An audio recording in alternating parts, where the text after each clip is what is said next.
जय शिवराय मित्रांनो, शिवजन्मभूमी trekkers YouTube चॅनलमध्ये आपल्या सगळ्यांचं सहर्ष स्वागत.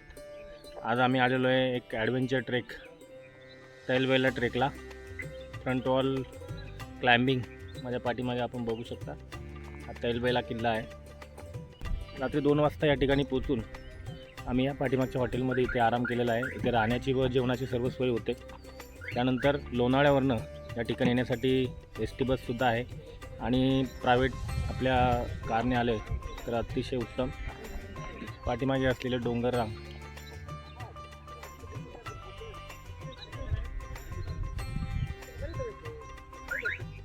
किल्ल्याची आपण फ्रंट वॉल क्लाइम्बिंग करून वरती जाणार आहोत. या किल्ल्यावरती अनेक प्रकारे क्लाइम्बिंग केली जाते.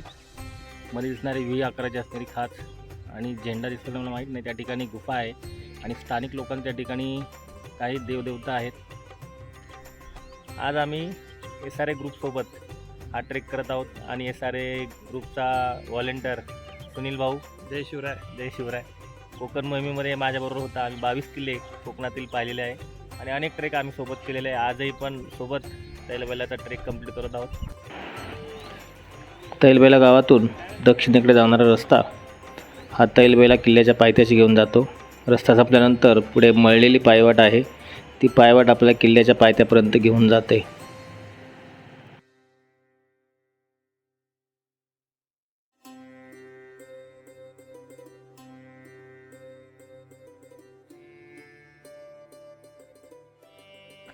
तैलबैलाच्या पायथ्याशी आता आलेलो आहे आणि इथून खऱ्या अर्थानं ट्रेकला आता सुरुवात झालेली आहे. कमीत कमी 25 ते 30 मिनिट आपल्याला त्या तैलबैलाच्या खडकांच्या पायथ्याशी पोचायला लागतो.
बेसला पोचलेलो आहे आता आपण.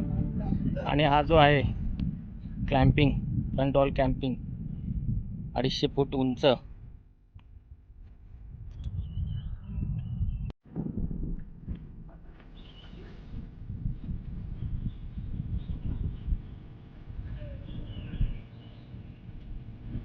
जीर्ण झालेला फाटलेला भगवा ध्वज काढून त्या ठिकाणी नवीन भगवा ध्वज लावण्यात आला.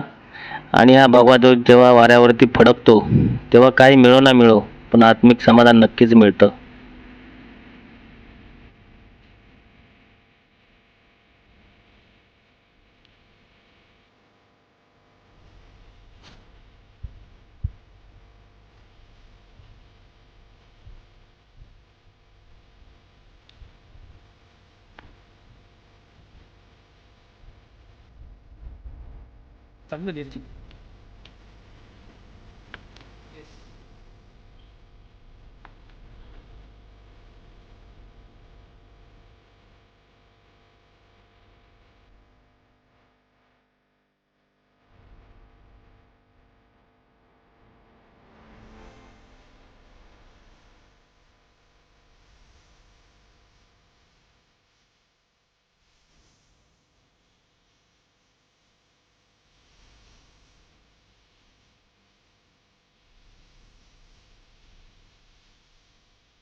आता पावसाळा चालू होणार आहे आणि पावसाळा चालू झाल्यानंतर अनेकांना गडकिल्ले फिरण्याची किंवा धबधबे पाहण्याची किंवा निसर्गरम्य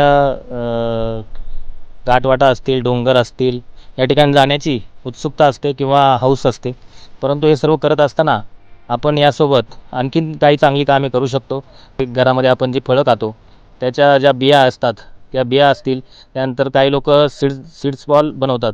त्या सीड बॉल देखील आपण या ठिकाणी जेव्हा जातो, जंगलांमध्ये असेल किंवा डोंगरांवरती असेल, घाटवाटा असतील, किल्ले असतील, त्या ठिकाणी गेल्यानंतर ते सीड बॉल तिथे टाकल्यानंतर वर्षांनी काही आपल्याला वृक्ष झालेले दिसते. तेव्हा आपण भटकंती करायला जातो किंवा फिरायला जातो पावसाळ्यामध्ये, त्या ठिकाणी गडकिल्ल्यांवरती भिंती असतील, ज्या वास्तू असतील, त्या ठिकाणी त्या भिंतींवरती जे वृक्ष वाढलेले आहेत, झाडझुडपे वाढलेले आहेत, ते देखील काढून आपण गड संवर्धनाचं एक चांगलं कार्य करू शकतो. जेणेकरून ते जे वृक्ष आहेत, जे झुडपे त्या वास्तूंवर उगवलेले असतील, ते कालांतरीन त्या वास्तू, त्या भिंती नष्ट करतात. त्यामुळे तिथली जी झुडपे आहेत त्या भिंतीवरती उगवलेली, ते काढण्याचं देखील आपण काम केलं तर गड संवर्धनाचं काम आपल्या हातून नक्कीच घडेल. ज्वालामुखीच्या उद्रेकातून बाहेर आलेला लाव्हारस थंड झाल्यानंतर व त्याचे थर थंड झाल्यानंतर अशा प्रकारचा बेसाल्ट प्रकारचा खडक आणि त्या खडकाला ऊन, वारा, पाऊस यामुळे झीज झाल्यानंतर अशा प्रकारचा एक प्रतिकृती किंवा एक आकार निर्माण होतो.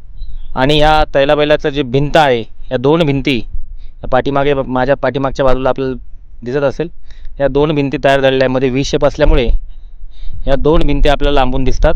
परंतु एकच ही बेसाल्ट खडकाची भिंत आहे आणि याची उंची साधारण 3322 फूट एवढी आहे. आणि हा जो आम्ही आता क्लाइम्ब करतोय, फ्रंट वॉल क्लाइम्ब, हा या तैलाबैला क्लाइम्बिंगमधला सर्वात अवघड क्लाइम्बिंग आहे. त्यानंतर पुढे व्ही शेप जिथे मंदिर आहे, त्या मंदिराच्या तिथून सुद्धा क्लाइम्बिंग करतात, पण तो थोडा सोप्या पद्धतीचा आहे. आणि हा जो आहे हा एकदम अवघड समजला जाणारा हा क्लाइम्बिंग आहे. फ्रंट वॉल क्लाइम्बिंग अवघड असल्यामुळे या ठिकाणी क्लाइम्बिंगचे साहित्य, गिर्यारोहणाचे साहित्य आहे ते असणं खूप गरजेचं आहे, किंवा त्याशिवाय हा ट्रेक किंवा ही क्लाइम्बिंग होऊ शकत नाही. तैलाबैला किल्ला हा घाट वाटांच्या रक्षणासाठी किंवा नजर ठेवण्यासाठी, टेहाळणी करण्यासाठी याची निर्मिती करण्यात आलेली आहे. असा हा तैलाबैला किल्ला, याच्यावरती कुठलेही अवशेष आता नाही आहेत किंवा काही पाहण्यासारखं सुद्धा नाही. एक मंदिर आहे, तिथं स्थानिक रोज त्या ठिकाणी नित्यनेमाने दररोज पूजा करतात आणि पाण्याच्या टाक्या आहेत. या व्यतिरिक्त या किल्ल्यावरती पाहण्यासारखं असं दुसरं काही नाही आहे. केवळ क्लाइम्बिंग किंवा एक उंच पद्धतीचा कडा, या व्यतिरिक्त या ठिकाणी काही विशेष असं नाही आहे.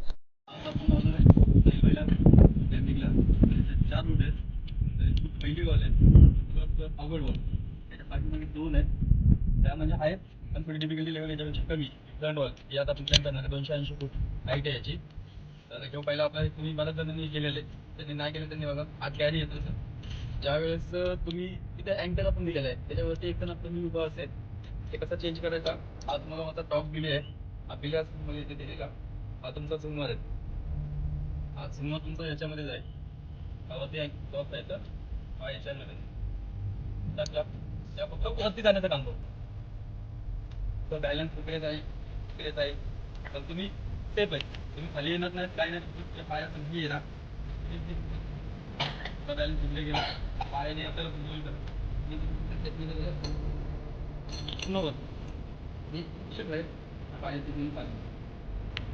अच्छा बॉडीवरती जाईल. काय होणार, तुमच्या फॉर्म्स भरल्यानंतर तुम्ही तिथं अटकून जाणार म्हणून, त्यामुळे पायाचा तुमच्या हातात एक दोन संकेत झाला मी वरती जाता, पायाने फक्त बॉडी पुश करायची होती आणि झुमर वरती टाकलायचा. आता याचे आहेत 4 स्टेशन. एक हा पहिला, दुसरं वरती अक्षय असेल, त्याच्यावरती दर्शन असेल, त्याच्यावरती पवन दादा असेल. समिटला सर्वांचा सबमिट होईल. तुम्ही तुमचे 50%, आम्ही आमचे 50%. घाबरायचं नाही कोणत्या गोष्टीचं. काही मध्ये असं वाटलं किंवा मी फॉर्म चुकताय किंवा दमलोय, बिंदास रिलॅक्स व्हा, हात सोडा, हात झटकून घ्या, पुन्हा चालू करा. प्रत्येक स्टेशनला आपला एक जण उभा आहे, ते तुम्हाला तिथनं गायडिंग करते.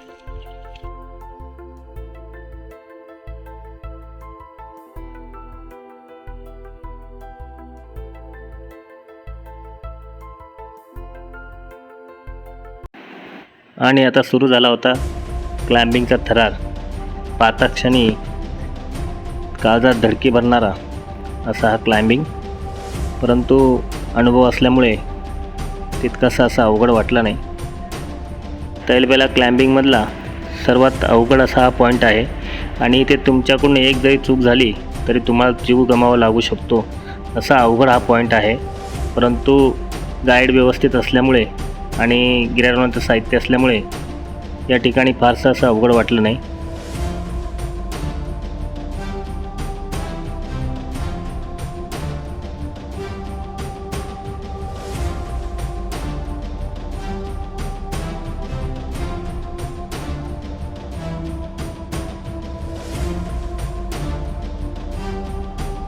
दुसऱ्या स्टेशनवर पोहोचलेलो आहे आणि इथे आमचा परत ट्रेकमध्ये सोबत असलेला अक्षय आहे.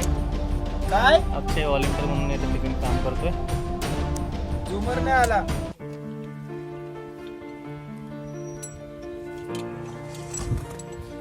झुमर नाही.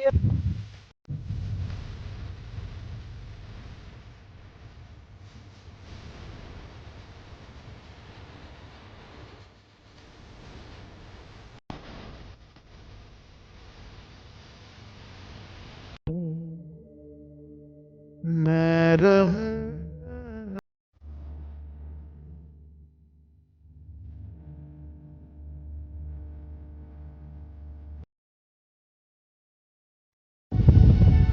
टॉप व्ह्यू तैलावेलाचा क्लाइम्बिंग कंप्लीट करून आता टॉपवरती आलो आहे आणि पाठीमागच्या बाजूला बघू शकता ते सुद्धा क्लाइम्बिंग चालू आहे आणि टॉपवरून दिसणारा आजूबाजूचा परिसर.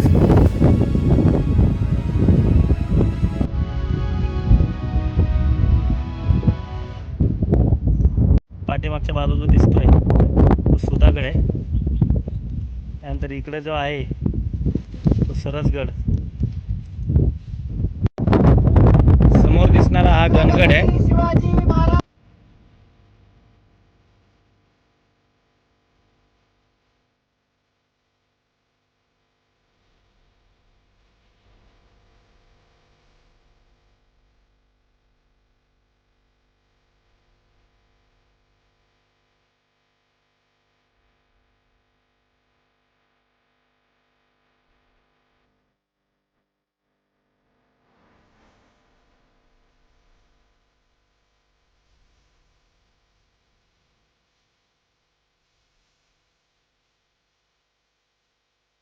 कोकणातील बंदरांमध्ये उतरणारा माल घाटमाथ्यावरती आणला जायचा व घाटमाथ्यावरती आणला जाणाऱ्या ज्या घाटवाटा आहेत, मग त्या पाली असेल, पालीमार्गे ठाणाळे लेणी, त्यानंतर वाघजाई घाट, तैलावैला, कोरलाई या मार्गे खंडाळा लोणावळा या घाटमाथ्यांवरती हा माल आणला जायचा.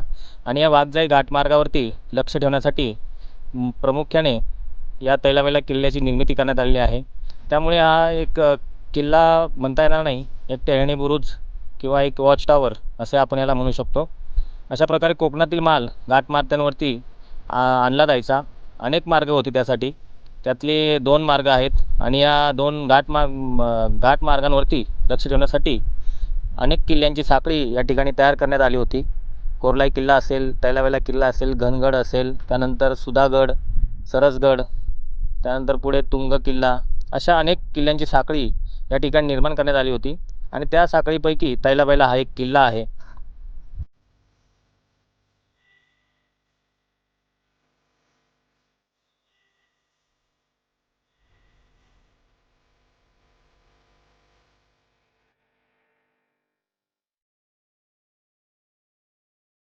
आस्ते कदम, आस्ते कदम, आस्ते कदम. महाराज गणपती, गजपती, अश्वपती, सुवर्णरत्न श्रीपती, अष्टवदान जागृत, अष्टप्रधान वेष्टित, न्यायालंकार मंडित, शस्त्रास्त्र शास्त्र पारंगत, राजनीती धुरंधर, प्रौढ प्रताप पुरंदर, महापराक्रमी रणधुरंधर, क्षत्रिय कुलावतंस, राजाधिराज महाराज श्रीमंत श्री श्री श्री छत्रपती शिवाजी महाराज की जय. छत्रपती शिवाजी महाराज की जय. छत्रपती शिवाजी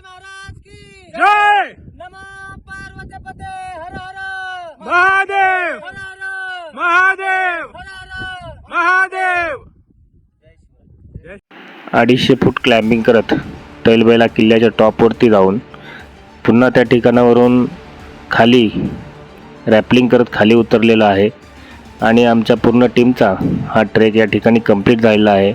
आपल्याला हा व्हिडिओ कसा वाटला आपण कमेंटमध्ये नक्की कळवा. या ठिकाणी थांबतो. जय हिंद, जय महाराष्ट्र, जय शिवराय.